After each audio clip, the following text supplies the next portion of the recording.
نحمده ونصلي على رسوله الكريم اما بعد فاعوذ بالله من الشیطان الرجیم بسم اللہ الرحمن الرحیم۔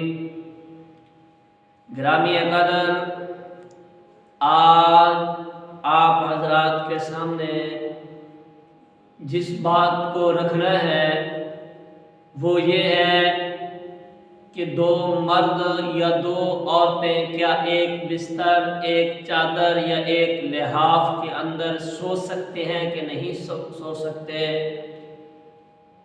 آقا علیہ الصلوۃ والسلام کا فرمان گرامی ہے جس کا مفہوم ہے کہ جب آپ کی اولاد 10 سال کی عمر کو پہنچے تو اس وقت ان کے بستر الگ کر دیا جائے۔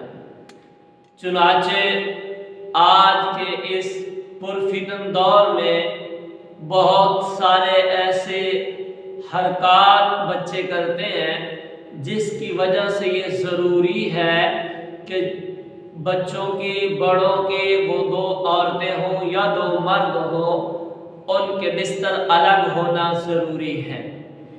دوسری بات یہ ہے کہ جب انسان کا جسم انسان کے جسم سے ملتا ہے، لگتا ہے، تو جسم کے اندر ایک عجیب سی کیفیت طاری ہو جاتی ہے جس کی وجہ سے گناہ کا ارتکاب ہونے کا خدشہ ہوتا ہے۔ اس لیے شریعت محمدی صلی اللہ علیہ وآلہ وسلم نے ہمیں آگاہ کر دیا کہ دو مردوں کو یا دو عورتوں کو اکٹھے ایک بستر میں نہیں سونا چاہیے۔ دوسری چیز یہ ہے، ہم اس پر پہلے بھی ذکر کر چکے کہ جو لواطت ہے یہ بہت بڑا گناہ ہے۔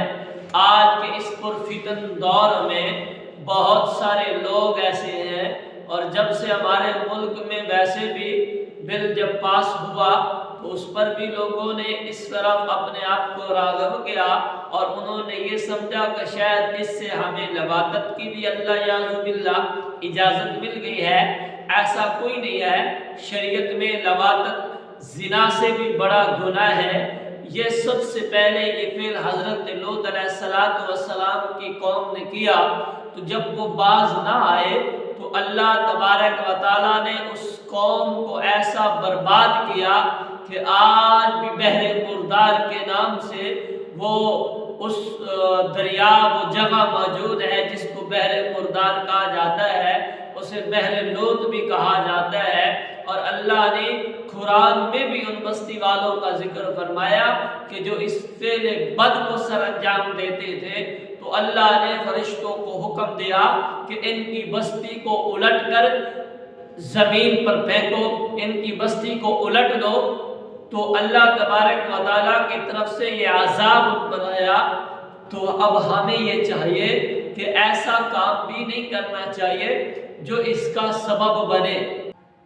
نبی کریم صلی اللہ علیہ وسلم کی ایک حدیث مبارکہ ہے، حضرت ابو ذر غفاری رضی اللہ تعالیٰ عنہ جس کے راوی ہے، وہ فرماتے ہیں کہ کوئی مرد کسی مرد کے جسم کو، ننگے جسم کو نہ دیکھے، اور اسی طرح کوئی عورت بھی کسی عورت کے جسم کو ننگا نہ دیکھے۔